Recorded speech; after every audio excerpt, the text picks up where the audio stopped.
c'est mon premier atelier. Si vous vous déconnectez, ne me téléphonez pas, je ne pourrai pas vous aider. Voilà, je vais faire 1 heure à 1 heure et quart de topo.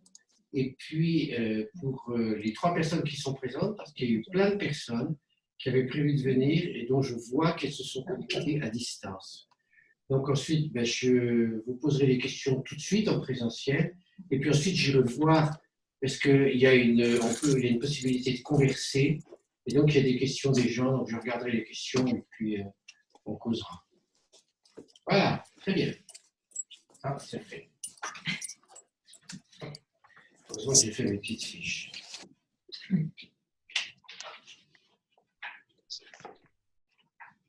Alors, je vous ai mis, tout d'abord ici, c'est les personnages. Ils sont derrière moi, où je vais vous les expliquer. Donc, les personnages qui vont servir de base au support de cette présentation. On va donc avoir le prince que j'ai symbolisé par ce gilet de prince.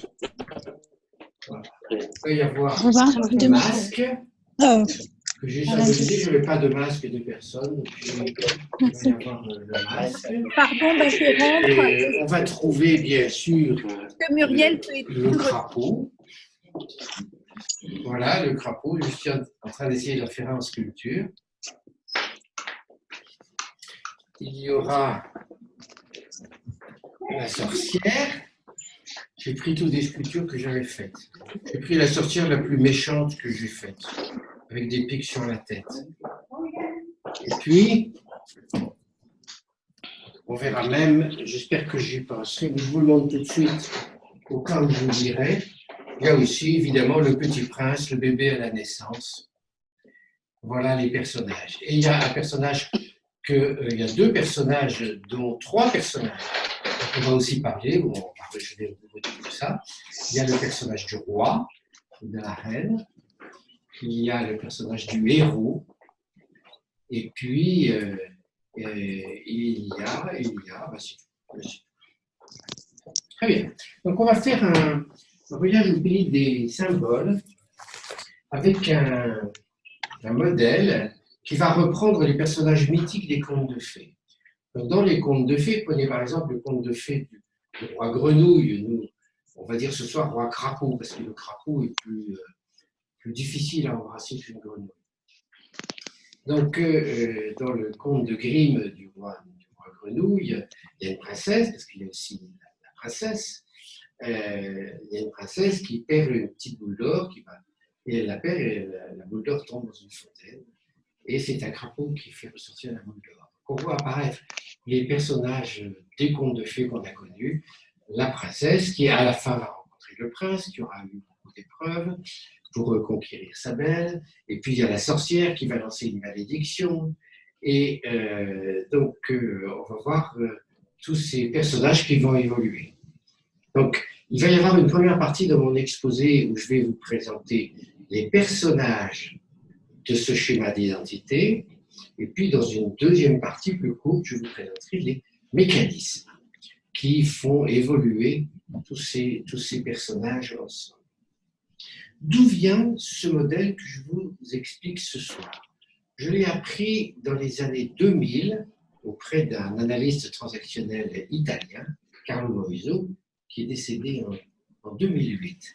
Et au lieu de nous présenter le schéma classique du scénario de l'analyse transactionnelle, il nous présentait ce modèle que je vais vous expliquer ce soir et qui m'a tout de suite séduit parce qu'il parle à l'imaginaire.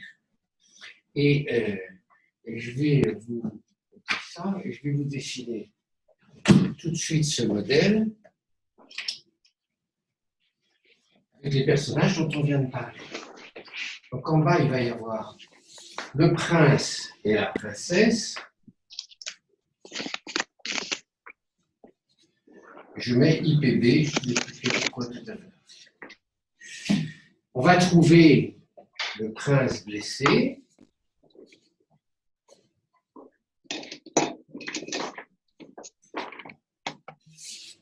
Le crapaud.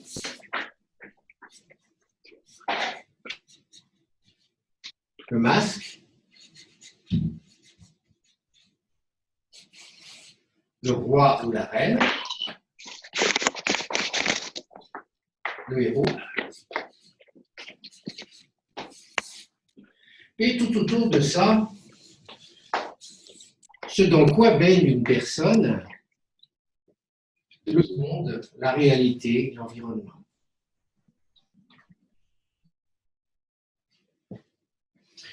Donc,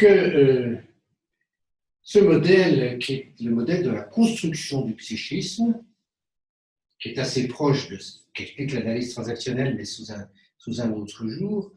Donc, ce modèle repose à la fois sur des personnages mythiques, je l'ai complété par rapport à ce que disait Carlo Maurizio, et il repose également sur deux piliers, d'une part la description des personnages, et d'autre part comment tout ça s'agence et se renforce autour de nous. Voilà. Alors, je regarde ici. À quoi sert ce modèle? Je l'utilise essentiellement pour mettre des mots sur ce que je vis. Typiquement, je peux me dire, je suis dans mon crapaud, je porte un masque, je suis dans mon prince, je suis dans mon roi. Par exemple, si je prends l'atelier de ce soir, il y a une partie de moi qui a été dans mon prince quand j'ai eu l'idée de faire cet atelier. J'ai eu une envie, un désir, j'avais un potentiel. Pour l'instant, je n'avais rien réalisé. Là, je suis en train de construire mon roi en faisant quelque chose que j'adore, qui est la pédagogie. Je suis en train de construire mon roi. Mais je pourrais avoir ici, j'aurais pu hésiter, ne pas faire. J'aurais des voix ici du crapaud qui se seraient fait attendre, dues à des blessures autrefois où je me serais planté quand j'aurais fait des exposés. On va voir l'ensemble de ces mécanismes. Donc, ce modèle, il sert à mettre des mots sur ce qu'on vit, à prendre conscience de là où on est. Est-ce que je suis dans mon roi, dans mon prince, dans mon crapaud, dans mon masque?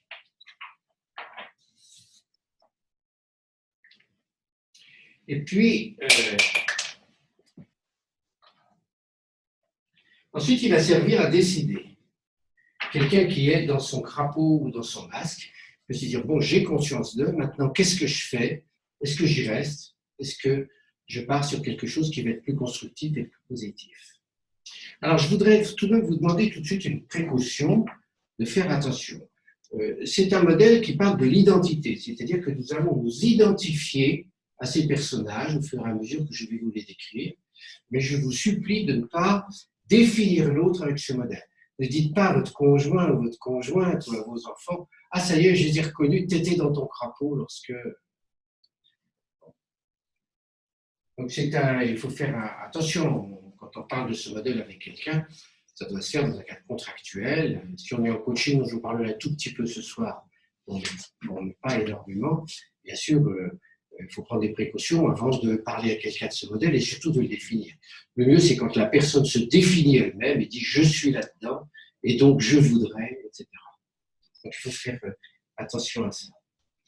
Donc, ce modèle, c'est pour soi-même. Moi, je l'utilise assez régulièrement parce qu'il est simple, il est facile, au moins en apparence, et puis il sert à accompagner et il a de grandes utilisations. Moi, je l'utilise pas mal en coaching quand c'est pertinent. Il a des limites. Il a deux limites essentielles. C'est qu'il est binaire, c'est-à-dire qu'il y a une branche de droite, celle-là, qui est la branche des rigidités. Donc, la personne suit des schémas, la plupart du temps hérités de l'enfance. Et puis, il y a la branche de l'adaptation et de la souplesse, qui est celle-là. La vie n'est pas aussi binaire. Et il y a beaucoup de situations où tout ça est un peu mélangé. Mais l'expérience m'a montré que lorsqu'on se situe dans un personnage de ce schéma, ça apparaît de façon tout de même assez claire. Donc, le schéma binaire est pédagogique. C'est un schéma qui est essentiellement psychique, même si je ferai un aparté au niveau du crapaud existentiel. Alors, pour commencer la présentation de ce schéma et vous présenter les personnages, j'ai inventé une personne qu'on va appeler Doudou. qu'est-ce qui se passe pour Doudou? Doudou, socialement, elle a, mettons, 35-40 ans, elle est assistante sociale. Et c'est une femme qui est très gentille. Elle a toujours été très, très gentille. Dès qu'elle était petite, quand elle était encore petite, c'était une petite fille qui était très affectueuse, qui aimait s'occuper des gens, et c'est son domaine d'excellence, puisqu'elle est assistante sociale, elle aide les gens. Et elle a donc, quand elle était toute petite, elle a eu en elle des talents, un talent particulier qui était de s'occuper des autres, de faire attention aux autres, d'empathie, de sympathie. Chez elle, c'est naturel. On va dire que c'est son prince ou sa princesse. Pour elle, c'est sa princesse. Carlo Boiso parle de identité potentielle de base. Le mot que je vous invite à retenir, c'est le mot de potentiel. C'est-à-dire que le prince ou la princesse, dans ce schéma, est essentiellement une composante de potentiel. Il n'y a pas de réalisation effective. Et donc, à la naissance,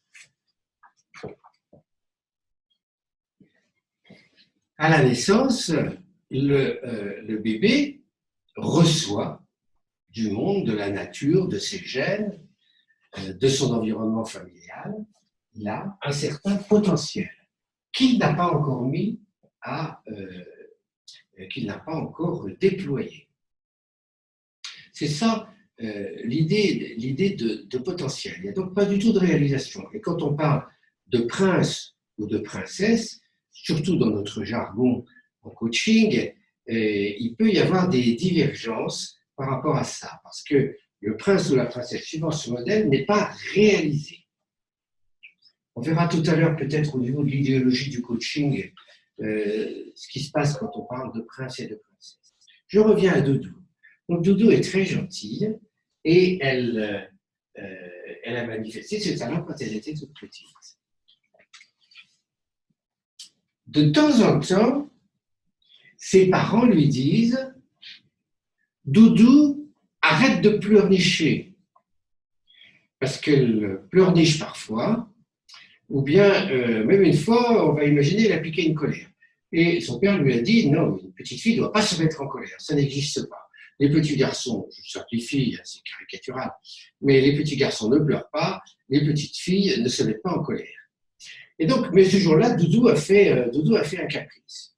Dans sa petite tête, Doudou se dit « Pour être quelqu'un de bien, il faut que je sois toujours gentille, il faut que je dise toujours oui, et elle va développer un masque. Je vais mettre une flèche rouge ici.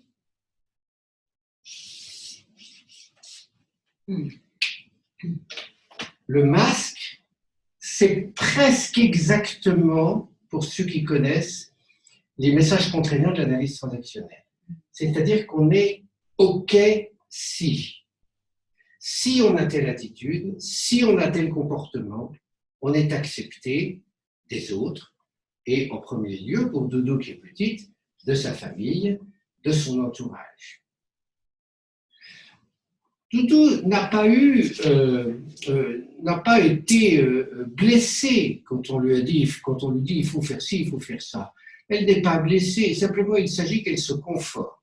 Alors pour reprendre un personnage, non pas des contes de fées, mais un personnage du cinéma, j'ai revu il y a une semaine La Folie des Grandeurs, et donc pour ceux qui l'ont vu, vous vous souvenez, on voit il y a la reine d'Espagne qui est là à sa fenêtre, qui vient de recevoir le bouquet de Félix Maïnich, de Myosotis de Ruy Blas, et puis à ce moment-là, il y a Alice Sapritch qui arrive et qui lui dit « Une reine d'Espagne ne doit pas recevoir de fleurs, une reine d'Espagne ne doit pas écouter de chansons, une reine d'Espagne ne doit pas. » Et donc, c'est le personnage de la duègne qui dit ce qu'il faut faire et ce qu'il ne faut pas faire, à un niveau social.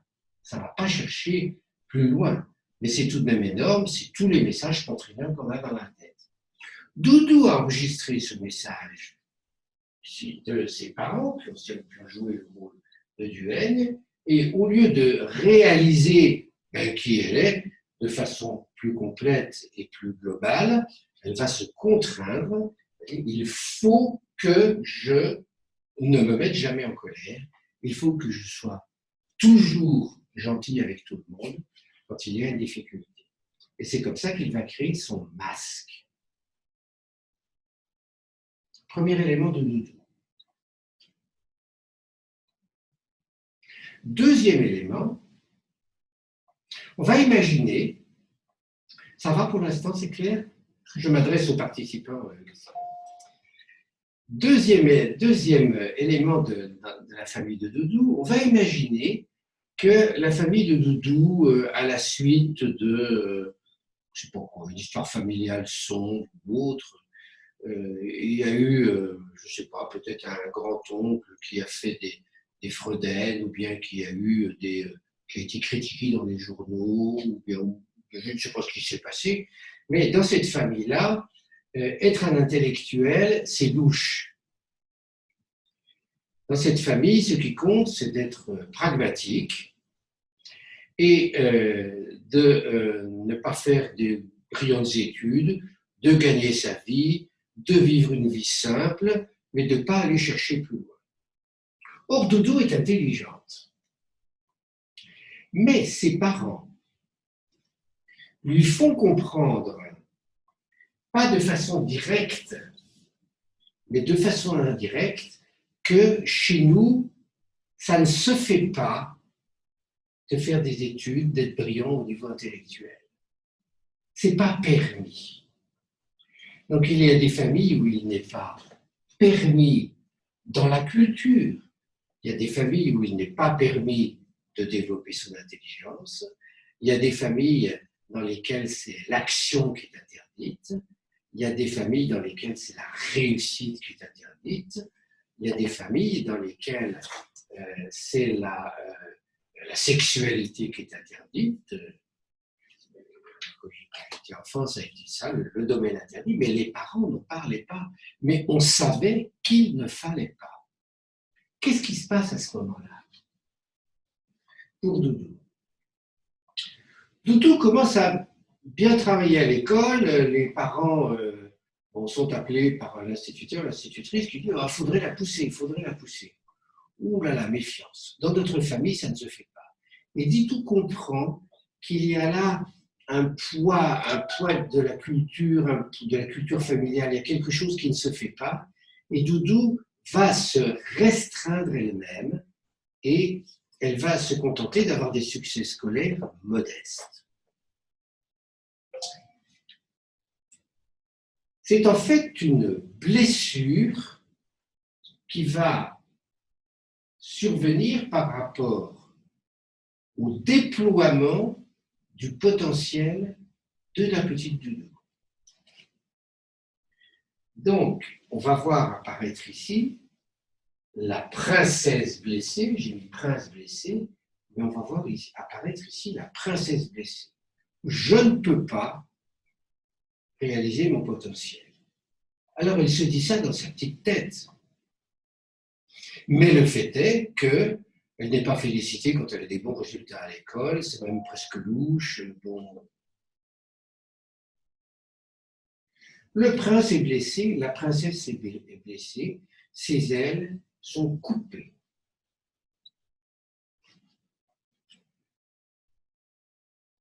Qu'est-ce qui se passe à ce moment-là dans la tête de la petite Doudou? Elle se dit, je ne comprends pas. Pourquoi est-ce qu'on m'empêche de réaliser mon potentiel? Et apparaît alors, y compris chez le petit enfant, y compris chez Doudou, apparaît alors le besoin de sens. Il faut donner un sens à cette histoire tragique qui lui arrive. Je ne peux pas déployer mon potentiel.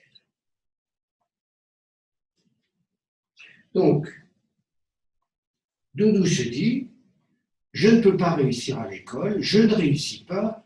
Elle n'attribue pas du tout ça à ses parents. Elle ne comprend rien. Elle en conclut ici que, pour donner du sens, elle va en conclure que, typiquement dans le cas de Doudou, je suis bête. Et ça, c'est son crapaud. Donc on voit apparaître ici le crapaud, qui est un élément de la personnalité que l'on ne montre pas, qui est le résultat d'une blessure et où il y a des croyances. Je vais reprendre tout ça d'une façon plus méthodique tout à l'heure. Il y a des croyances sur soi, sur les autres, sur la vie. Donc Doudou se dit « je suis bête ». Ça lui arrive de le dire, mais on peut aussi imaginer qu'elle ne le dit pas. Les gens ne le voient pas forcément, ils voient simplement que Doudou est mal à l'aise avec les choses intellectuelles.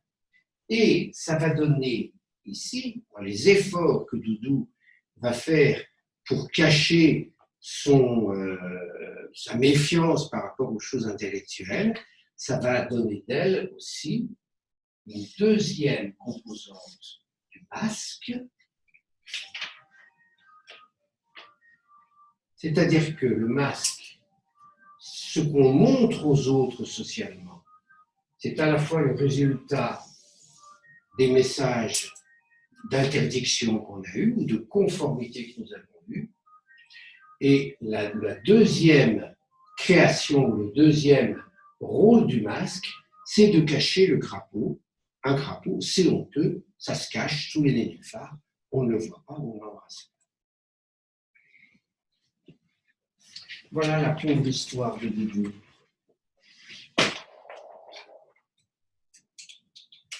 Comment ça va finir?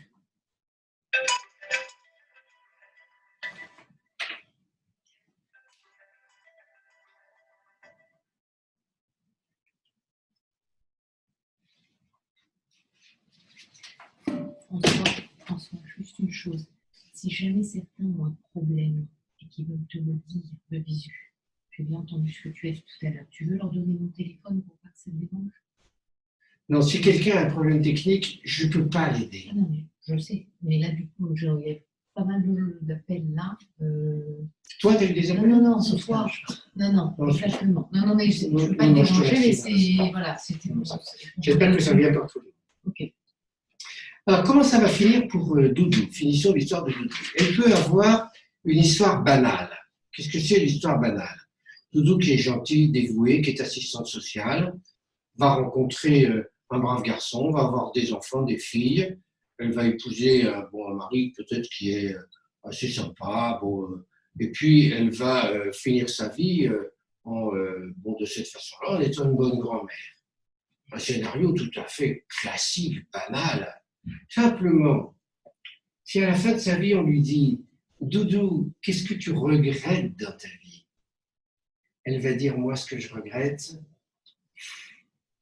c'est de ne pas avoir fait d'études. » Et puis elle va dire « Ce que je regrette, c'est de ne pas m'être assez affirmé. J'ai toujours dit oui à tout le monde. » Donc l'histoire peut être banale, avec des regrets de fin de vie, tout simplement parce que la princesse Doudou ne s'est pas suffisamment déployée. Elle n'a pas reçu les permissions qu'il fallait pour devenir une reine, se déployer dans la réalité. Bon, mais il n'y a pas, c'est pas tragique. Par contre, il peut y avoir comme possibilité dans l'histoire d'une femme telle que Doudou, il peut y avoir une suite beaucoup plus tragique. On peut imaginer, typiquement, impossible, on peut imaginer qu'elle se marie avec un pervers narcissique ou un alcoolique pour prendre soin de lui, parce qu'elle n'arrive pas à prendre soin d'elle-même, donc elle va aider l'autre et puis elle va peut-être se tuer à la tâche, et avec tout ce qui arrive dans les couples de ce genre. Donc il peut y avoir une fin tragique à l'histoire de Doudou.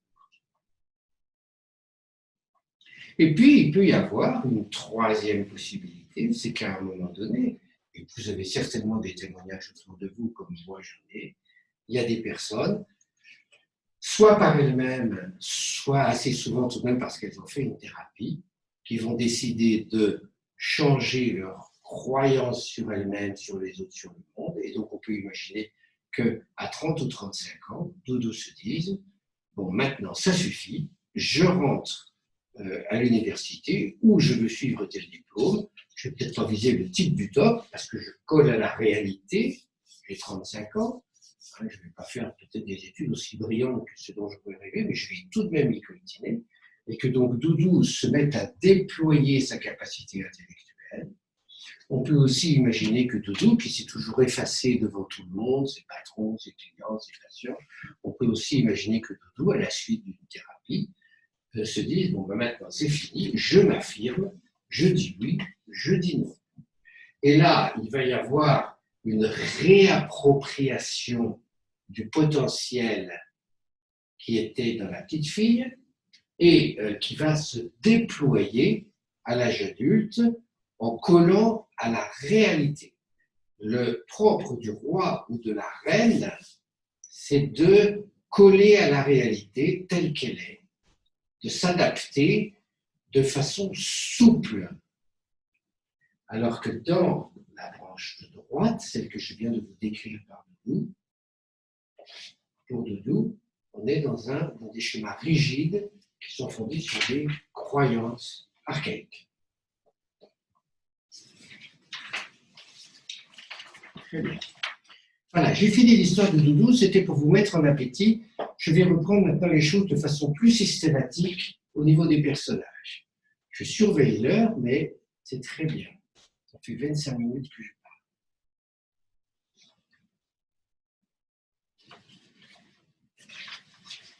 Alors, on va commencer par le prince. Je vais reprendre de façon plus théorique, plus conceptuelle. Donc, le prince, je vous l'ai dit tout à l'heure, c'est l'être qu'il y a en chacun d'entre nous, c'est l'être de potentiel. Ce potentiel, il est variable suivant les personnes. Il apparaît à la naissance, mais on peut tout à fait imaginer que des éléments du potentiel n'aient pas été perçus par l'enfant quand il était petit et qu'il se déploie à l'âge adulte.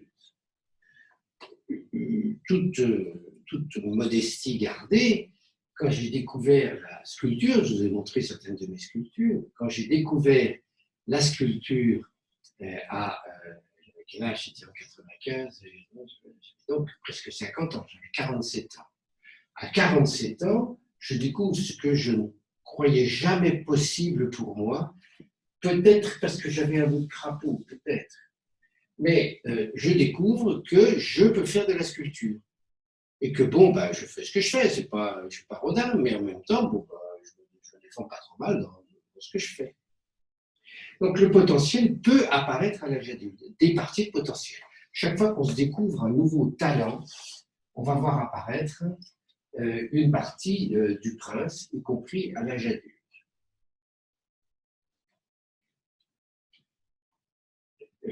Ce potentiel, pour se déployer, va avoir besoin de s'appuyer sur la réalité telle qu'elle est, en faisant abstraction de ces éléments rigides que nous avons commencé à entrevoir avec Doudou. Ce n'est pas une conviction, c'est aussi une observation qui vient de ce qu'on voit au travers des enfants, mais aussi ce qu'on voit au travers de nos clients. C'est que le grand cadeau de la vie, c'est que nous avons tous envie de déployer notre potentiel. Et on aimerait savoir ce que c'est que notre potentiel.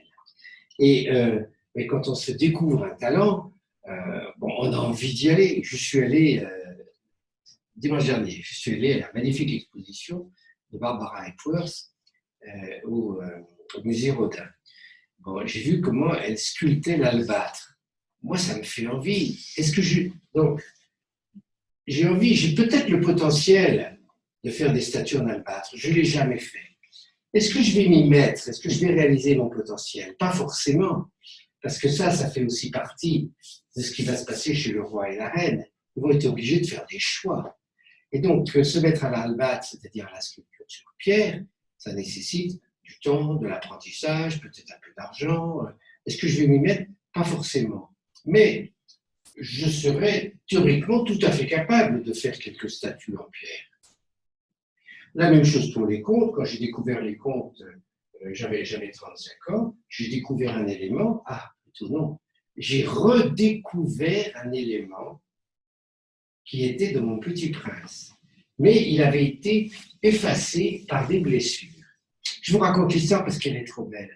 À la mort de papa, il nous avait laissé des chemises pour chacun de ses enfants, avec des photos de quand on était petit, des choses de quand on était enfant qu'il avait gardées. C'était très touchant, j'ai beaucoup apprécié que mon père fasse ça. Et dans le classeur, dans la chemise qui m'était destinée, je découvre un conte que j'avais écrit à l'âge de 8 ans. Et il est pas mal. Et il est un peu dans la veine de ce que je fais maintenant. Et je me suis dit, mais pourquoi mon père n'en a jamais parlé? Je me suis souvenu que dans la famille, l'une des phrases qu'on me disait, aboutir à un petit François blessé. On me disait, quand j'avais l'imagination, on me disait, François, où est-ce que tu vas chercher tout ça? Ce n'est pas une critique, ce n'est pas une blessure faite avec un couteau. Mais moi, dans ma tête, j'ai transformé ça en me disant, ce qui est imaginaire, c'est interdit. Et ça s'est logé dans mon crapaud.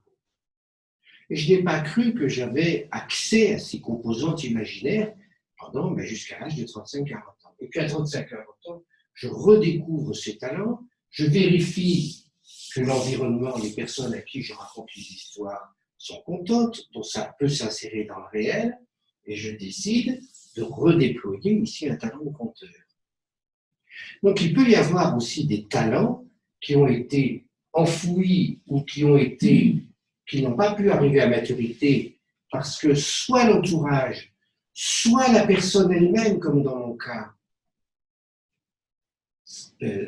s'est coupé les ailes, et puis à un moment donné, le talent, le vieux rêve réapparaît, et la personne se dit, tiens, mais oui, mais j'ai ce potentiel, et si j'essayais, et si je déployais ça en devenant un roi ou une reine, le roi des contes, je ne sais pas, mais... Donc voilà ici ce que c'est que le prince. Alors,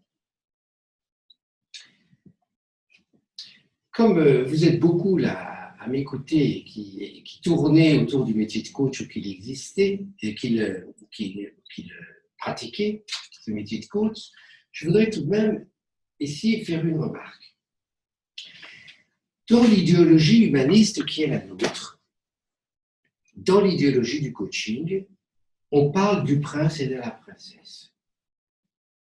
Comme si c'était un personnage magnifique, une femme magnifique, et comme s'il avait ça à la naissance, et que si c'était l'environnement qui avait cassé le petit prince, la petite princesse.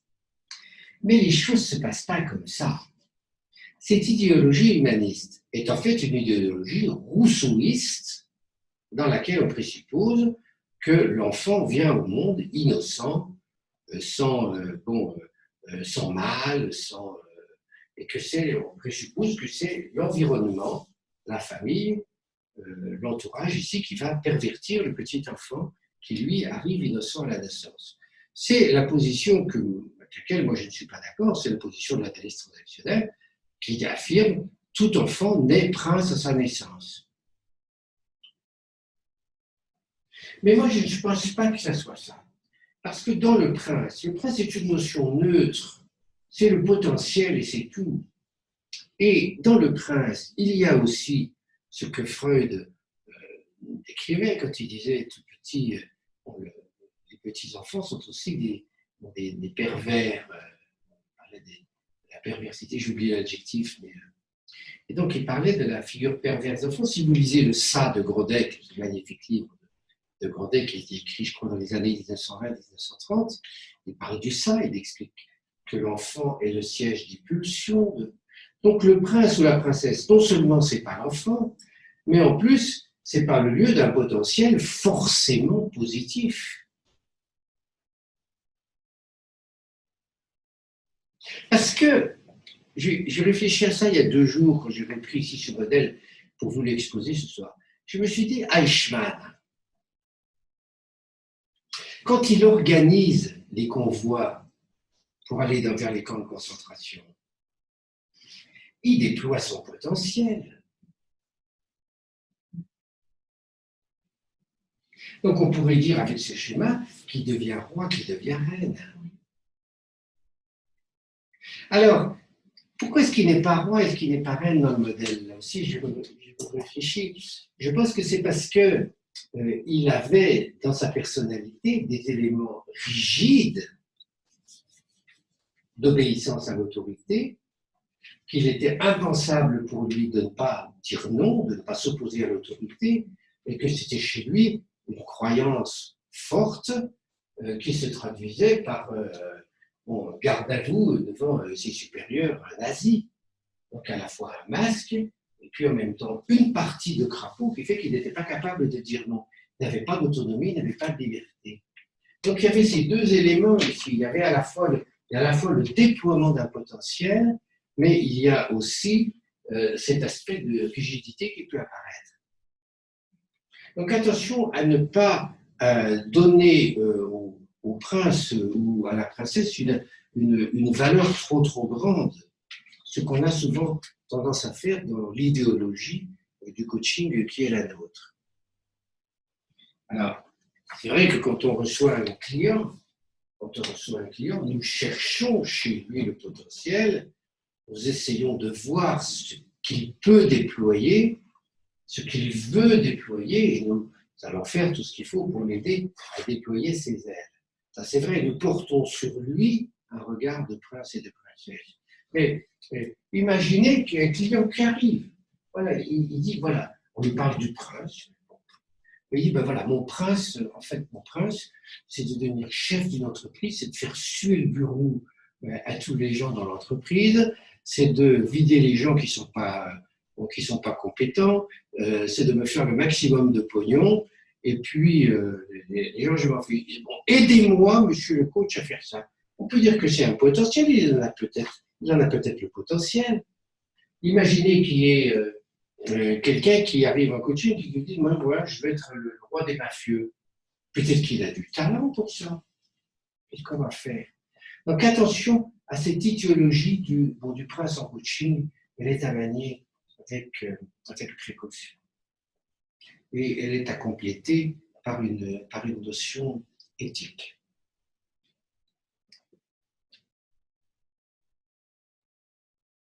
Alors nous-mêmes, en tant que nous exerçons notre métier d'accompagnant, nous avons besoin d'être dans notre prince accompagnant. Les gens qui choisissent ce métier d'accompagnant, de thérapeute, de coach, tout ce que vous voulez, ils ont besoin, avec leurs clients, d'y trouver une réalisation de leur potentiel. Bien sûr. Donc, est-ce que nous-mêmes, nous sommes dans notre prince accompagnant? Voilà pour le prince, être de potentiel.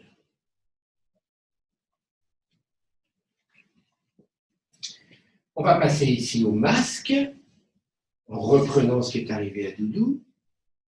Donc le masque, il a 2 origines.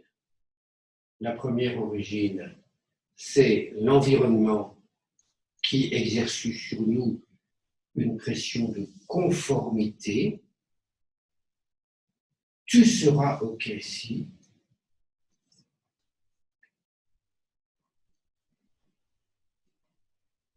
Donc les messages contraignants de l'analyse transactionnelle.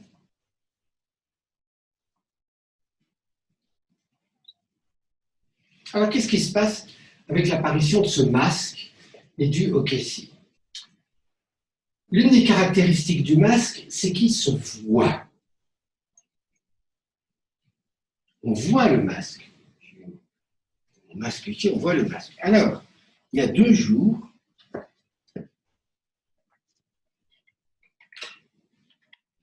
je parlais de cette conférence à quelqu'un que j'aime bien. Voilà. Il m'a acheté des petits livres. Vous connaissez ça? Voilà, donc il y a toute une série, Monsieur ou Madame. Donc, monsieur, ça m'a fait rigoler. Monsieur Grognon, Monsieur Personne, Madame Terreur. monsieur lent.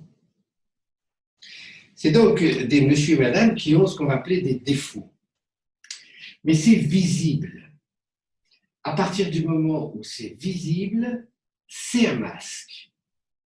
C'est des défauts sociaux, voire des traits de personnalité. On va dire de quelqu'un, il est avare, ou il est autoritaire, ou il est béni oui-oui, ou il est... ça se voit. C'est ça la caractéristique du masque, et on verra tout à l'heure que c'est contrairement au crapaud qui, lui, ne se voit pas. Donc le masque ici a cette origine, la personne le développe, et là va apparaître un problème, là toujours dans notre vision humaniste, notre vision du coaching, qui est le problème de l'authenticité. Nous pourrions avoir tendance à dire, quand quelqu'un porte un masque, on a envie de lui dire, mais ôte ton masque, montre-toi tel que tu es. Montre-toi tel que tu es, sois qui tu es. Qu'est-ce que ça veut dire en fait? Ça veut dire réalise ton prince dans notre jargon. Et donc on dit à la personne ôte ton masque. Mais si la personne ôte son masque sans précaution, elle se retrouve toute nue. Et elle court des dangers.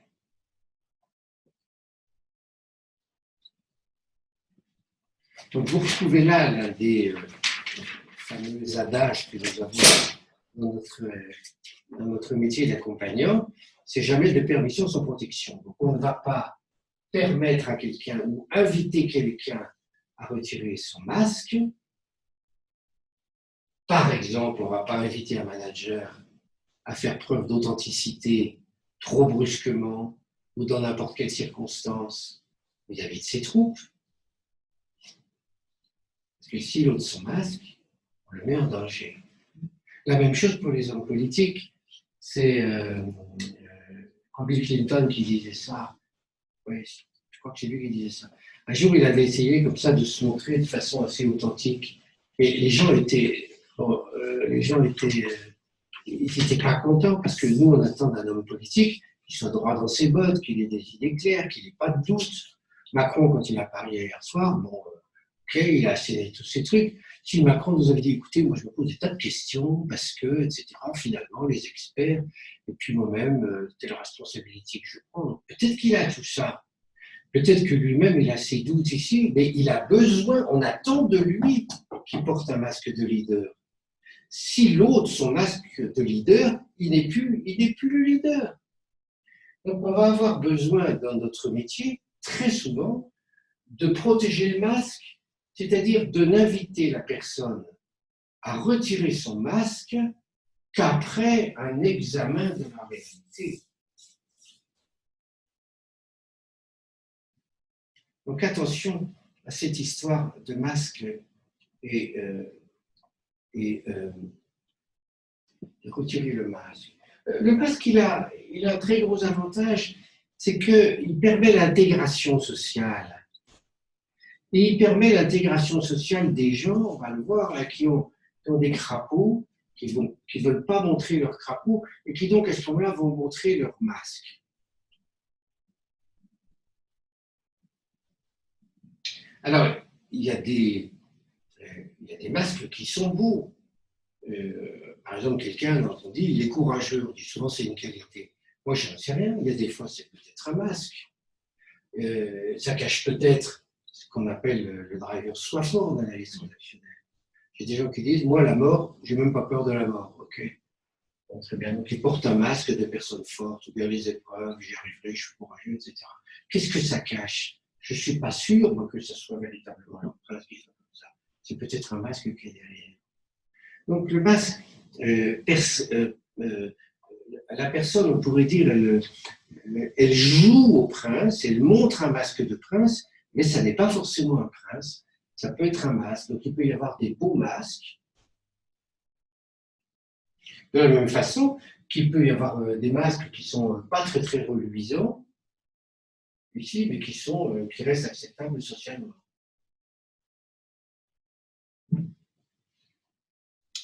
Voilà pour le masque. J'en viens au crapaud. Caractéristique du crapaud, il est le produit du prince blessé qui veut donner un sens à sa blessure. Il y a deux types de blessures, pour moi, et il y a deux types de crapauds. Il y a un crapaud psychique, c'est celui qu'on a vu avec Doudou, quand on lui a interdit de faire des études. Donc, c'est des croyances, le crapaud psychique, c'est des croyances sur soi, sur les autres. Et puis, il y a un crapaud existentiel qui vient des blessures de la vie. C'est-à-dire que parfois, le prince est empêché de déployer ses ailes, non pas parce que des personnes physiques lui disent, mais parce qu'il vit des chocs, il vit un décès, il y a une maladie, il y a tout ce qui peut couper les ailes. Et là aussi, il faut qu'il donne un sens à la blessure.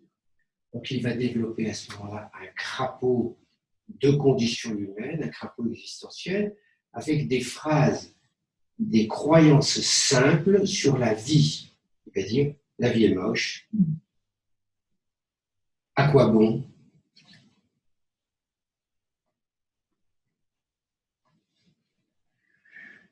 Donc ici, deux types de crapauds.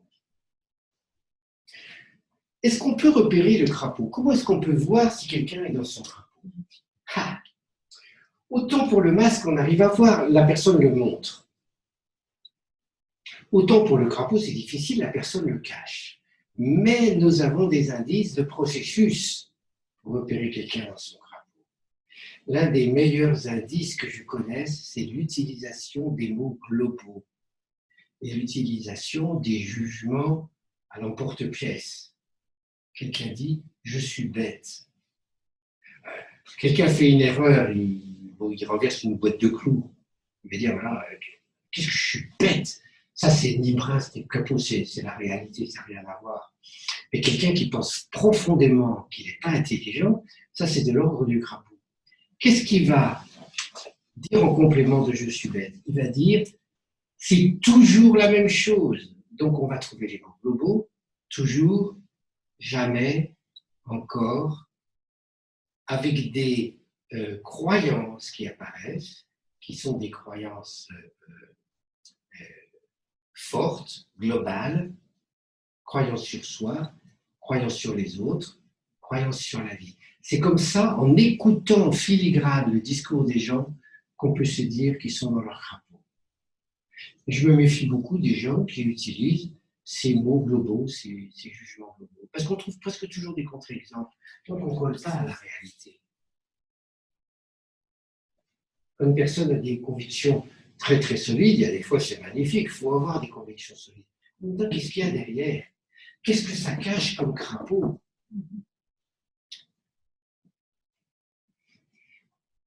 Un exemple ici, que j'aime bien, vous avez un prince blessé, par exemple, un petit garçon auquel on n'a pas fait confiance. Il dit, il faut que je donne un sens à tout ça. Ben, le sens, c'est qu'on peut faire confiance à personne. On me dit qu'il ne faut pas faire confiance, ou bien alors j'ai essayé et puis ça n'a pas marché. Donc j'en déduis, crapaud, je fais confiance à personne. Voilà un mot global, je fais confiance à personne. Ça, c'est le crapaud. Mais je ne peux pas arriver devant quelqu'un, socialement, en disant « Bonjour monsieur, bonjour madame, je ne vous fais pas confiance ». Pourtant, le crapaud, il est là, il ne fait pas confiance à la personne. « Bonjour monsieur, bonjour madame, je ne vous fais pas confiance ». Donc, qu'est-ce que fait la personne qui veut cacher son crapaud et qui ne fait pas confiance? Elle devient, c'est n'importe-pièce, c'est ce que je dis, elle devient flic, elle devient détective, ou elle devient, bon, donc elle va exercer un métier où elle pourra socialement ne pas faire confiance. Vous savez être valorisé. Donc, dans ici le masque, qui est l'apparence sociale, il y a aussi une façon de cacher le crapaud.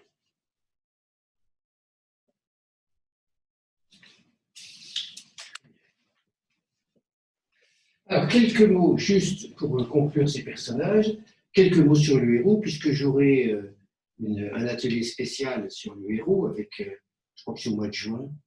Je vais faire un atelier sur le voyage du héros avec le modèle de Campbell, que certains ici connaissent. Donc, donc, par rapport à ce schéma, le héros, c'est quelqu'un qui, à un moment donné de sa vie, va trouver dans la réalité, alors, soit d'accomplir pleinement son roi ou sa reine, parce que les circonstances ici le permettent.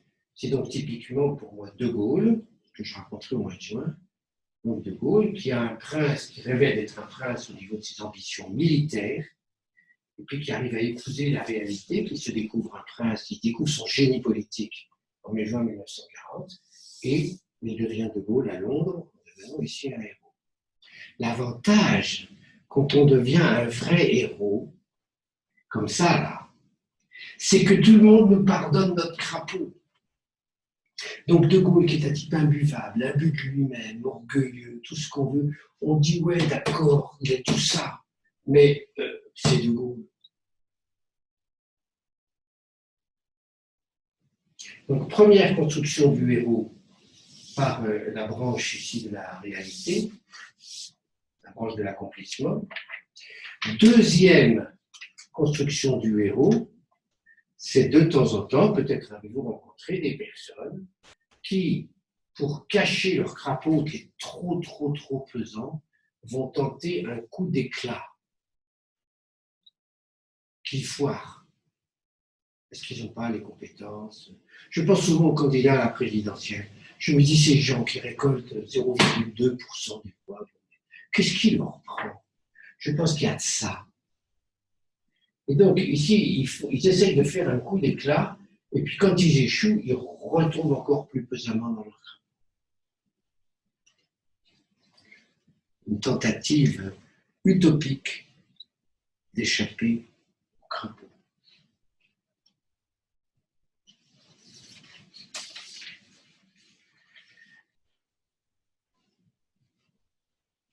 Voilà pour les personnages.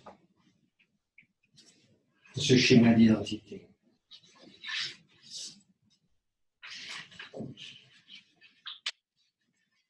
Très bien. Maintenant, venons-en aux mécanismes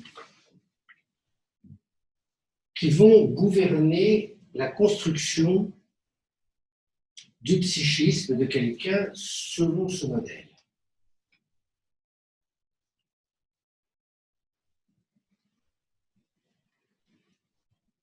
La base de ces mécanismes pour le schéma des rigidités, c'est que le siège des croyances les plus fortes qu'une personne a se situe dans le crapaud. Croyances limitantes, négatives, sur soi, sur les autres, sur la vie. Ces croyances, elles sont comme toutes les croyances, ce sont des idées simples que nous avons, que nous exprimons par des mots ramassés, des jugements globaux, les fameux adverbes dont je parlais tout à l'heure. Et ces croyances demandent à se renforcer. Les croyances, moi je les prends toujours comme des petits paquets de neurones dans la tête qui cherchent à tout prix à survivre, parce qu'ils nous apportent la sécurité psychique, parce qu'ils sont simples. Donc les croyances du crapaud, la personne va avoir tendance à renforcer ses croyances crapaudesques. L'adjectif inventé, ses croyances crapaudesques. Et pour ça, elle a 4 moyens.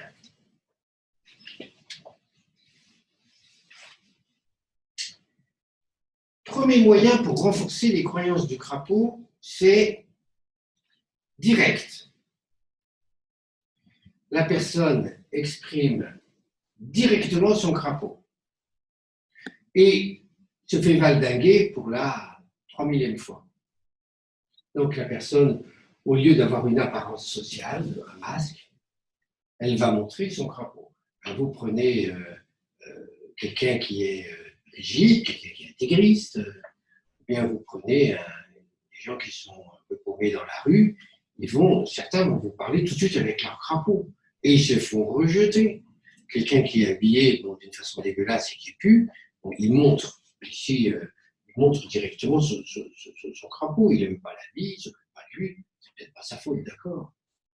Donc il y a une façon qu'ont certaines personnes de montrer leur crapaud, et ils ont tout de suite ici la réaction sociale qui les renforce dans leur crapaud. Vous proposez par exemple quelqu'un qui porte dans le crapaud, qui se dit « je ne vaux rien ». Je ne vaux rien, je ne suis pas capable de... Bon. On lui propose quelque chose. Il vous dit tout de suite « ah non, moi je ne vaux rien, je ne suis pas capable de... » Il vous montre son crapaud. On lui dit « bon, ben, si tu ne vaux rien, ben, je ne te prends pas ». Et ça renforce ici sa croyance « je ne vaux rien ». Donc il y a une première façon de renforcer les croyances du crapaud, c'est direct à partir du crapaud. Il y a une deuxième façon de renforcer le crapaud, c'est à partir du masque. Vous vous souvenez que le masque a comme deuxième fonction de cacher ici le crapaud. Si la personne ôte son masque sans protection, elle risque de retrouver non pas son prince, mais de retrouver son crapaud.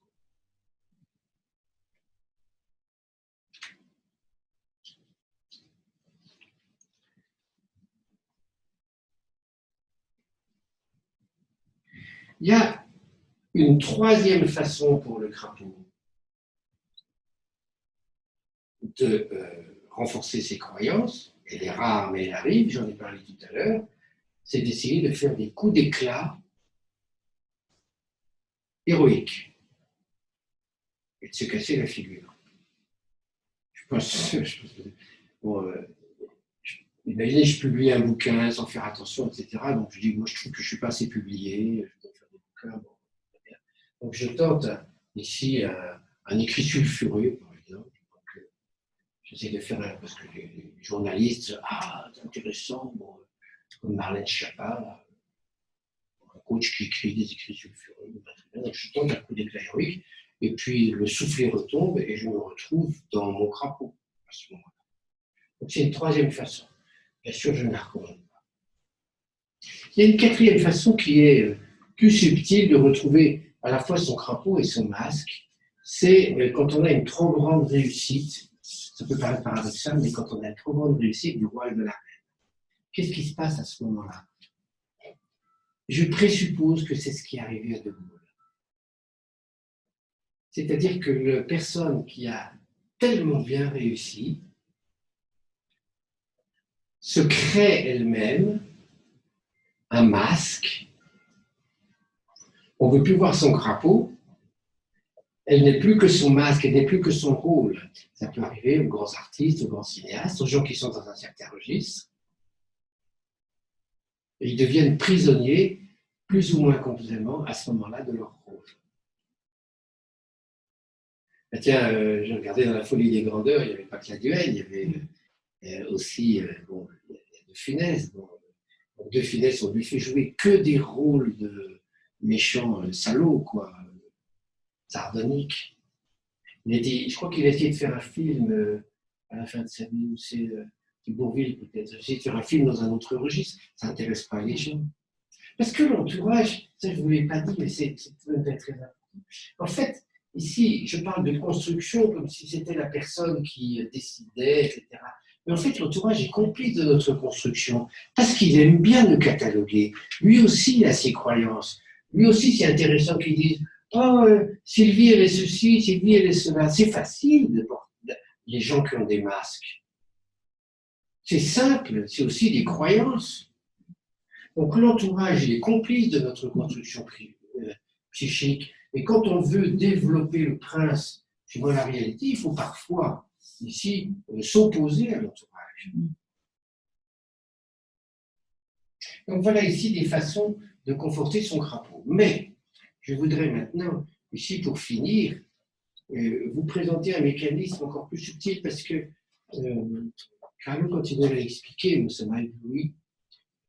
C'est ce qui se passe, je pense, dans beaucoup de couples, dans beaucoup de relations, et qui est le fondement des jeux psychologiques de la T. Je me suis toujours demandé pourquoi est-ce que les gens jouent à des jeux psychologiques de façon inconsciente. Qu'est-ce qui se passe?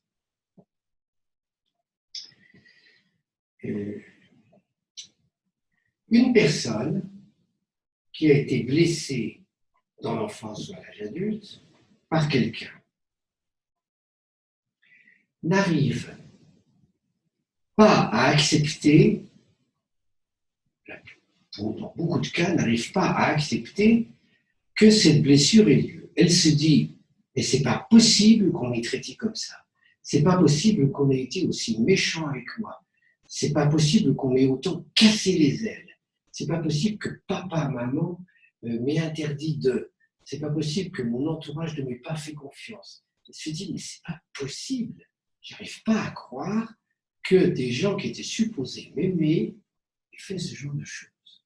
C'est pas possible que des instituteurs qui étaient supposés m'aider à grandir, en fait, n'aient pas pris en compte ma personnalité à l'école. Donc, il y a chez chacun de nous une désarroi devant cette blessure qui s'est passée autrefois. Plus c'est fort et plus c'est archaïque, plus le mécanisme va être vivace. Qu'est-ce qui va se passer à ce moment-là? Cet espoir que la personne a, c'est de trouver quelqu'un qui va ressembler, par effet de projection, à celui ou celle qui a occasionné la blessure, typiquement une figure parentale, et d'essayer avec lui de revivre la scène archaïque, mais dans le bon sens. C'est-à-dire qu'il y a un espoir utopique que je vais rencontrer quelqu'un qui va ressembler à maman et qui n'aura pas le comportement de maman avec moi, mais ou de papa, ou de je ne sais pas qui, mais qui va en fait faire ce que moi j'aurais voulu qu'on me fasse à l'époque. Et quand on vit avec quelqu'un, je pense que c'est ce qui se passe dans les couples, et c'est même ce qui, je pense, secrètement peut présider à la formation des couples. C'est-à-dire qu'on va repérer inconsciemment chez l'autre, on va repérer quelque chose qui nous rappelle la situation archaïque, et on va dire, mais peut-être qu'avec lui, ça va marcher, peut-être qu'avec lui, il va me guérir. Mais cet espoir est vain, il est utopique, puisque ça ne peut pas guérir dans le présent, on ne peut pas guérir la blessure archaïque. Il faut, pour arriver à se sortir de cette difficulté, il faut que la personne renonce à l'espoir que sa blessure va être un jour guérie. C'est terrible ce que je dis là. Et il faut que la personne renonce à cet espoir-là, qu'elle abandonne, cette idée. Je vous donne un exemple ici que j'ai imaginé pour l'entreprise. Imaginez ici un cadre en entreprise qui est un type rigoureux, qui travaille bien, etc. On lui a demandé de faire un gros boulot et il a travaillé 3 semaines dessus et il rêve d'aller le présenter à son patron et son patron lui dit c'est un super boulot. Il frappe à la porte de son patron une première fois au bout de 3 semaines, le patron ne peut pas le recevoir pour telle ou telle raison. Il reprend rendez-vous et le patron prend le truc, jette un coup d'œil et dit je le regarderai plus tard. Donc, cette personne n'arrive pas à avoir la reconnaissance de son patron. En fait, qu'est-ce qui se passe pour cette personne? On peut imaginer qu'elle rejoue la scène archaïque dans laquelle elle montrait le fruit de son travail enfantin et où elle allait voir ses parents et leur disait « Regardez, papa, maman, le beau travail que j'ai fait ». Et qu'elle n'a pas été accueillie à ce moment-là. Donc la personne essaye de revivre la même scène à l'âge adulte avec son patron sur lequel elle projette la figure. Et elle se dit, mais il va bien finir se rendre compte un jour ou l'autre de la qualité de mon travail. C'est pas possible, cette histoire horrible. Donc, il refrappe à la porte de son patron et il se fait il se fait rembarrer à chaque fois. Qu'est-ce qu'il fait? Il va retravailler son document qu'il a déjà travaillé, je ne sais pas quoi, et finalement, il casse les pieds à son patron. Et donc, qu'est-ce qu'il faut pour une personne comme ça? Parce que c'est le moment où il arrive en thérapie, il dit « je ne comprends pas ». Et donc, il faut qu'il arrive à décoder le mécanisme et à se rendre compte que son espoir, que son patron reconnaisse son travail, compte tenu du patron, compte tenu du contexte, etc., que cet espoir est sans issue. Il faut qu'il trouve une autre solution qui corresponde au réel. C'est-à-dire que là, il peut, par exemple, je l'ai fait, je l'ai vécu avec certaines personnes en coaching, que par exemple, il aille voir des clients, des collègues, des gens qui sont prêts à accepter la qualité de son travail et qui vont, et ça ne va pas être son patron, c'est-à-dire ça ne va plus être la figure archaïque. Il va prendre en compte ses besoins réels de prince maintenant et non pas chercher à revivre avec la personne ce qui n'a pas pu être vécu autrefois.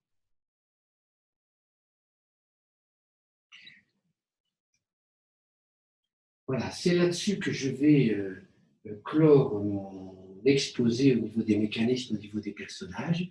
Et oui, c'est bien, il est moins 25.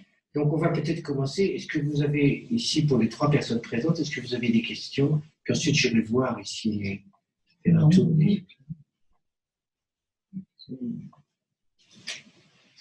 Ça va?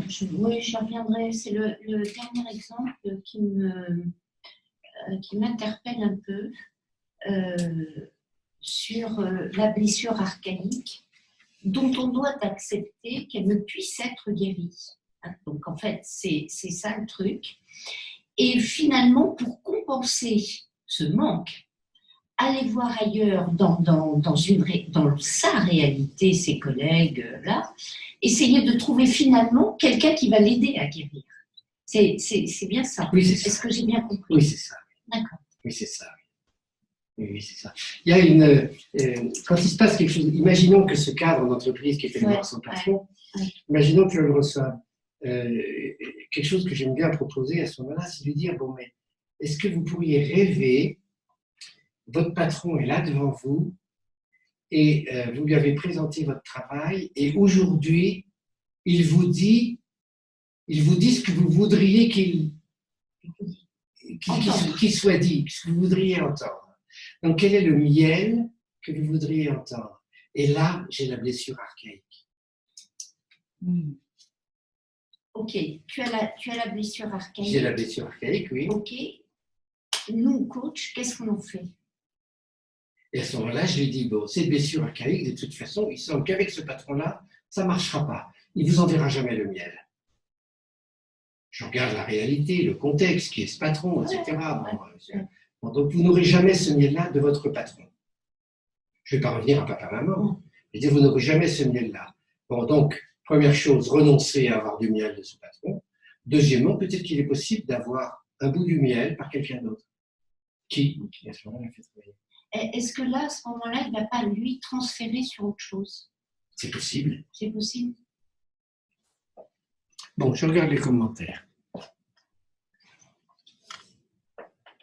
6h26. Alors, je lis ici, de Jean-Christian Bourrion à tout le monde. Donc, je pense tout le monde. Et voici l'adjectif manquant. L'enfant, sous l'influence de la séduction, peut devenir pervers polymorphe. Merci, c'est le mot que j'ai cherché tout à l'heure. Pouvant être dévoyé vers tous les outrepassements possibles. Oh, c'est bien écrit, hein. Cela montre que dans sa prédisposition, il en apporte avec lui l'aptitude. Là, je ne comprends pas. C'est pourquoi la mise en œuvre ne rencontre que des résistances minimes, parce que les digues animiques s'opposant au débordement sexuel, pudeur, d'égo et morale ne sont pas, selon l'âge de l'enfant, encore mises en place ou sont complètement en cours de formation. C'est possible, mais il faudra que je relise pour aller plus profond. Je ne sais pas. De Jean-Christian, en privé. Donc là, ici, oui, mais si... Je ne suis pas sûr. As-tu défini l'acronyme IPB que tu as cité au début? Oui. Si vous avez des questions, les gens à distance, vous pouvez les écrire. IPB, identité potentielle de base. Ici, les mots exacts de Carlo, c'était ici, pour Crapaud, identité scénarique profonde. Pour le masque, Je crois que ça y est dans ton identité scénarique sociale. Pour le héros, identité héroïque. Voilà, vous avez les appellations correctes de Carlo, ça lui rend hommage. De Christiana, je lis pour tout le monde Christiana. Hein. Le prince, c'est le potentiel, c'est neutre. Exemple, les compétences non techniques, les savoir-faire dans la théorie du flow, faire preuve de leadership, aider, etc. À quoi j'utilise ce potentiel? Est-ce que ce n'est pas là que le crapaud, les croyances interviennent dans le choix des solutions?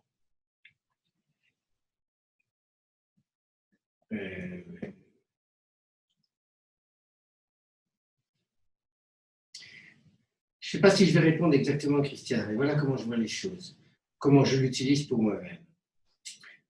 De façon assez pragmatique. À un moment donné de la journée, ça peut m'arriver, ou quand je suis en train de réaliser quelque chose, je me pose la question en prise de conscience, qui résulte d'un travail de développement personnel, ça c'est clair. Hein. Je me pose la question dans quoi je suis. Est-ce que je suis dans mon prince, c'est-à-dire comme l'albâtre avec l'exposition de Barbara Epworth, est-ce que j'ai un désir qui naît, j'ai un désir de vivre qui se déploie? Est-ce que je suis dans mon prince? Très bien. Qu'est-ce que j'en fais? Est-ce que je commence à le réaliser ou pas? Est-ce que j'y renonce? Donc ça, c'est la première question. Mais je peux aussi me dire, est-ce que c'est pas mon crapaud qui parle? Est-ce que c'est mon masque qui parle? Et à d'autres moments de la journée, je saurai que je suis aussi dans mon crapaud. Là aussi, je vais me dire, je suis dans mon crapaud. Qu'est-ce que j'en fais concrètement? Est-ce que je reste dans mon crapaud avec des croyances qui sont fausses, globales, qui ne sont pas justes? Est-ce que je reste dans mon crapaud ou bien est-ce que je passe à quelque chose qui va être plus gratifiant pour moi? C'est comme ça que j'utilise le modèle concrètement. Et je ne sais pas si je réponds à ta question. Je vais relire ta question ici. Voilà. Le prince, c'est le potentiel. À quoi j'utilise ce potentiel? Est-ce que ce n'est pas là que le crapaud, les croyances interviennent? Elles peuvent intervenir parce qu'effectivement, si j'ai, à un moment donné, je prends conscience de mon potentiel, il peut y avoir ici une décision de faire ce qu'il faut pour aller là, mais il est tout à fait possible que le crapaud, à ce moment-là, intervienne et influence de façon forte mes choix, parce que je me dis, ben, je ne suis pas capable, ou bien j'ai telle croyance sur moi, sur les autres, je ne vais pas y arriver.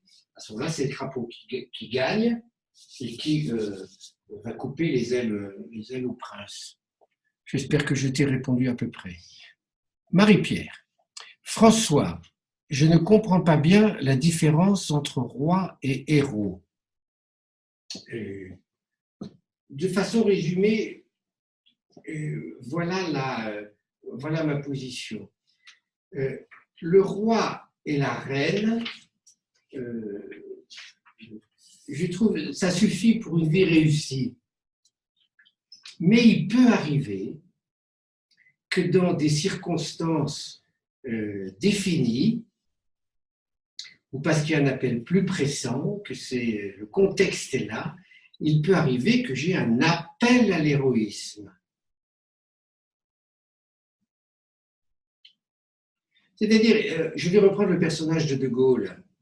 Donc, De Gaulle, en 1920, 1930, 1940, est un roi et une reine parce qu'on sait que c'est un excellent officier, brillant, intelligent, mais il n'a pas trouvé le contexte. Il ne peut pas être un héros. D'ailleurs, tout le monde, les gens se moquent de lui, il vend son livre à très peu d'exemplaires, il n'est pas entendu, on dit c'est un fou. Et donc, le moment de l'héroïsme n'est pas venu. Et puis arrive mai-juin 1940, et là, il y a le contexte héroïque, et son roi et sa reine peuvent se déployer de façon, on va dire, magnifique, de façon pas outrancière, mais peuvent se déployer à l'extrême. Simplement, ce qui se passe, c'est que, si je reprends le cas de Gaulle, du roi et de la reine qui veut devenir un héros, il faut à ce moment-là qu'ils renoncent à une partie de leur prince, à une partie de leur potentiel. Et ils vont se concentrer sur une espèce de mission héroïque. Ils ne vont plus faire que ça. Voilà comment je vois la différence entre le roi et le héros.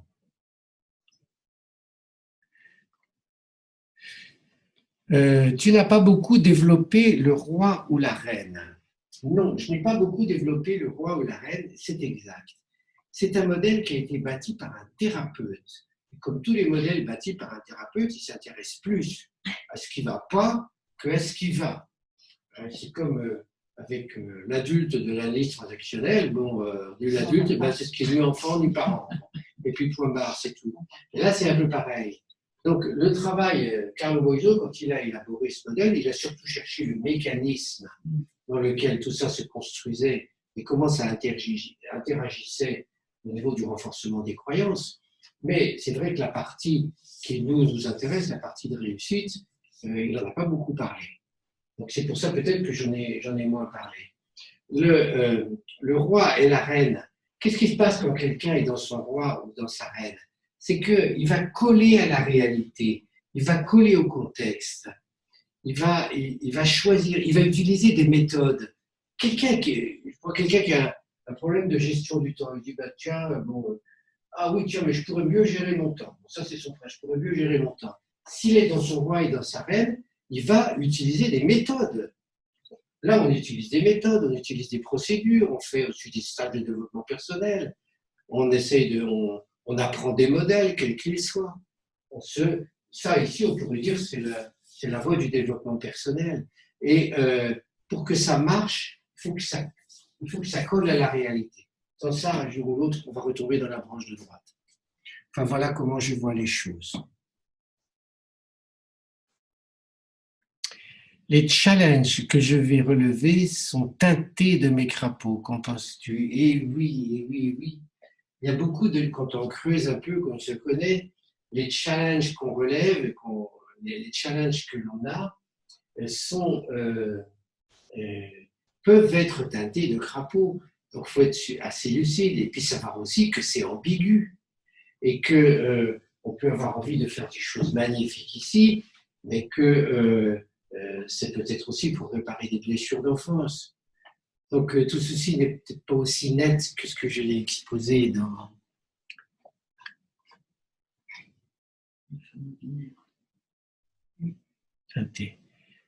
Pouvez-vous préciser si la figure avec laquelle une personne rejoue sa blessure archaïque est du même sexe ou pas forcément?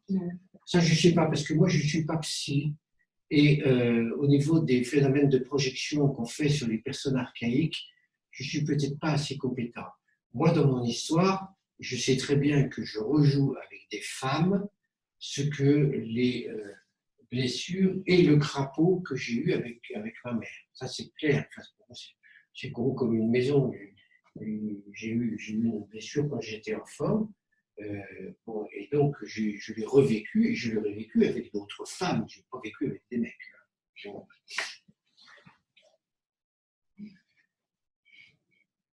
Qu'y a-t-il de commun entre les personnes... Ah, ça, c'est intéressant. Qu'y a-t-il de commun entre les personnes qui ont causé la blessure et celles que l'on choisit pour rejouer la blessure archaïque? Qu'est-ce qu'il y a de commun? Deux cas. Soit on choisit inconsciemment quelqu'un, partenaire, on va parler de l'histoire du couple, soit on choisit un partenaire avec lequel on a l'intuition qu'on va rejouer notre truc favori. Et les gens autour de nous pourraient nous le dire. Tu choisis, donc tu t'es mis avec un tel, tu t'es mis avec une telle. Bon, attends, ça va recommencer ton truc. Donc, ça peut se passer dès le début. Mais dans la grande majorité des couples, ça ne se passe pas comme ça. Comment ça se passe? C'est que, au fur et à mesure qu'on vit ensemble, on découvre au quotidien qui est la personne et on va avoir, oh, c'est horrible, on va avoir une espèce d'intuition en connaissant la personne que là, dans cette partie de personnalité de l'autre, je vais pouvoir rejouer mon truc. Donc, je vais lui envoyer un petit truc, je vais voir si ça marche, et ça a beau être un conjoint que j'aime ou autre, je vais commencer ce qu'on appelle les jeux psychologiques en analyse transactionnelle. Je vais envoyer inconsciemment, je vais envoyer, alors le truc classique de la formule des jeux de Berne, hein, le message piégé, il va me faire une réponse avec son trip à lui, et puis hop, c'est parti, et à la fin, il est cousu d'avance. C'est-à-dire qu'il va y avoir, y compris dans les couples qui s'entendent bien, il va y avoir des parties de personnalité que je vais intuiter chez l'autre, et à un moment donné, qui vont conduire à de sales histoires relationnelles qu'on appelle les jeux psychologiques. Vous voyez ça? Donc, on a, soit on fait carrément, bon, comme Doudou, c'est de se marier avec un alcoolique, bon, on y va droit là-dedans, mais dans la plupart des couples, ça se passe de façon plus douce et plus subtile pour quelqu'un qui n'a pas réfléchi à ce qu'il fait. Et donc, à ce moment-là, il s'agit de repérer en fait les pièges qu'on va tendre à l'autre pour renforcer son crapaud, à soi. On se dit, ben oui, je fais ça pour renforcer son crapaud, et de dire, eh ben j'y vais pas. Et donc, ce conjoint que j'aime, eh ben, je ne vais pas jouer à ça avec lui. J'espère avoir été assez clair. Le roi-reine serait-il la réussite sociale? Alors, le roi ou la reine serait-elle une réussite sociale et le héros une réussite plus transcendantale et spirituelle? Enfin, moi, c'est pas mon avis. Le roi et la reine peuvent très bien avoir une réussite qui n'est pas sociale. Ils auront simplement déployé leur potentiel. Parce qu'on pense à quand on parle de roi, de reine, de développement, de héros, on pense à des grandes figures, mais il y a aussi le commun des gens. Il peut y avoir dans le commun des gens qui sont soit malades, soit handicapés, soit ils ont un potentiel extrêmement, peuvent avoir un potentiel extrêmement limité, mais ils vont essayer d'en faire quelque chose. Je pense à la femme qui tient 2 magasins à Paris, le magasin de gâteaux pour diabétiques, qui s'appelle Les Belles Envies, peut-être vous connaissez, non? Et donc il y a 2 magasins pour diabétiques, on peut acheter des gâteaux et ça s'appelle Les Belles Envies. Donc c'est une femme qui était diabétique, elle a 30-35 ans, elle était diabétique. Et puis elle ne supportait pas, donc elle avait envie de manger des gâteaux. C'est la princesse, elle a envie de manger des gâteaux. On lui dit non, un diabétique, ça ne mange pas de gâteaux, etc. Elle relève le défi et elle dit, moi, mon roi, ma reine, pour moi, être reine, ça va être de créer des gâteaux pour les diabétiques. Ben, elle réussit. Bon, c'est pas une réussite. Si, remarquez, elle a pas mal réussi socialement. L'exemple n'est pas réussi socialement. Mais il y en a des fois, c'est pas la réussite sociale. C'est la réussite. Sa propre réussite. C'est exactement ça.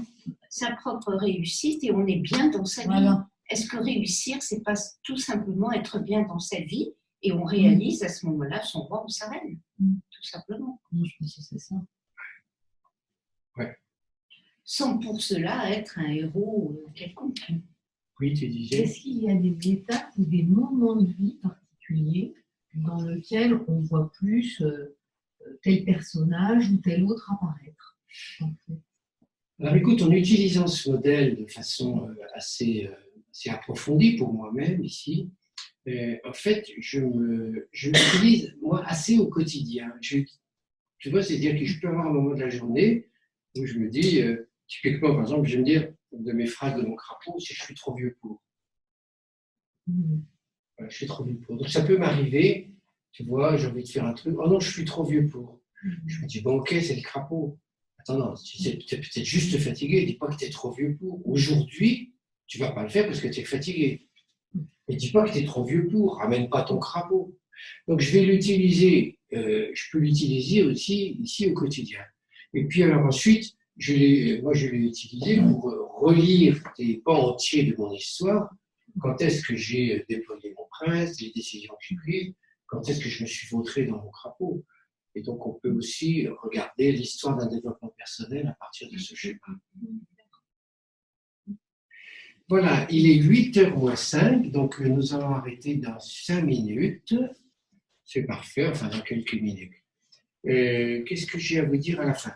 Je vais vous envoyer un mail dans lequel je vous demanderai votre avis sur cette présentation, sur le fond, parce que ça m'intéresse, si vous avez été intéressé, et aussi sur la technique, parce que c'est la première fois, et donc vos suggestions techniques, mais y compris des trucs comme l'éclairage, le son, tout ça pourront être, ou bien mes instructions que je vous ai données pour accéder à la réunion Zoom, ça m'intéressera d'avoir vos avis là-dessus.